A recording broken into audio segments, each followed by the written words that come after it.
Hello everyone, welcome back to our channel and welcome back to this particular video. This particular video is going to be dedicated to Burberry and the collection that was shown at the London Fashion Week. Let's try and understand why it is being said that the creative brilliance is being overshadowed by managerial missteps.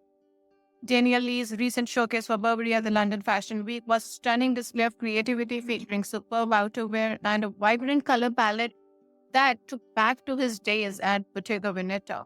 Despite this, it marks yet another instance wherein brilliant collection may be overshadowed by Burberry's managerial decisions. Historically, Burberry's issue hasn't been the lack of creative talent, but rather a management style that stifles the growth of creativity. Both Riccardo Tisci and Daniel Lee have shown their true potential only when apparently left to their own devices, suggesting that excessive corporate oversight has diluted their initial visions. This managerial approach reflects a broader trend within the luxury industry wherein heritage brands attempt to reinvent themselves as fashion forward entities, often misguidedly.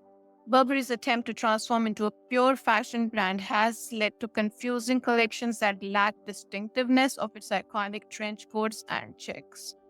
So, what is the solution? We'll do a deep dive and share the solution with you. But what we can say is that Burberry needs to return to its roots and focus on the classic elements that blend tradition with modernity. By doing so, it can avoid falling into the trap of mass luxury and maintain its status as a leader in the luxury fashion industry. As the curtains fell on the London Fashion Week, Burberry, under the creative helm of Daniel Lee, showcased a collection that was nothing short of spectacular.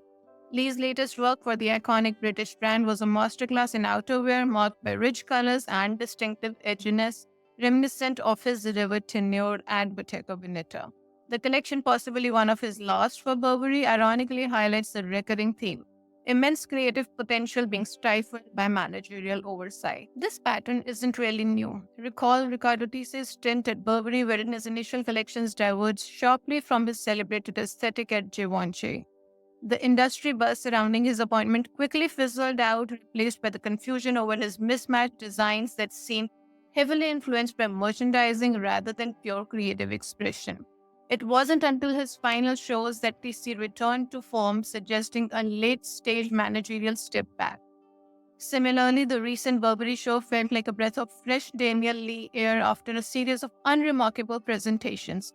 It prompts an essential critique of the fashion industry's reliance on the creative director as be all and the end all of the brand success. In reality, the impact of the corporate management is profound and often detrimental. At Burberry, it appears that the CEOs and merchandisers have eclipsed the creative director's influence, dictating collections that align more with corporate strategy than with creative innovation.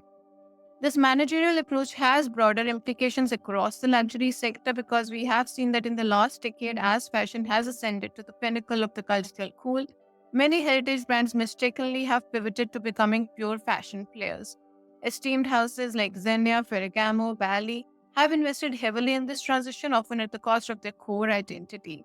The results have been less than stellar, with many of these brands now grappling at the consequences of abandoning their essence for fleeting fashion fame. Burberry's missteps are also symptomatic of a larger industry trend wherein luxury brands misconstrue their unique propositions. Under previous leaderships like Christopher Bailey, Burberry had found successful formula by modernizing its signature elements like the trench coat and the check patterns, making these staples both fashionable and timeless. Yet, the push to transform Burberry into a full-fledged fashion brand has led to the dilution of its heritage, resulting in the collections that lack distinctiveness and appeal. The path forward for Burberry should be a return to its roots, focusing on what it does best, that is, the iconic French coats and checks that resonate with the luxury consumers. Now, these elements should be the ones that should be the foundation of the branding focused runaway shows rather than an afterthought in a confused strategy to chase broader fashion market.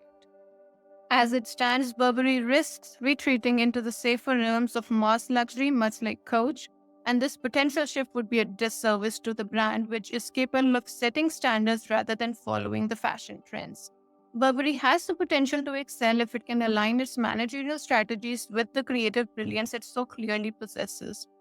And if it can achieve this balance, Burberry may once again lead with a kind of innovative spirit and refined style that benefits its storied heritage. That's all that we wanted to share with you in this video. Hope you've enjoyed this video. Do stay tuned in for more. Thank you.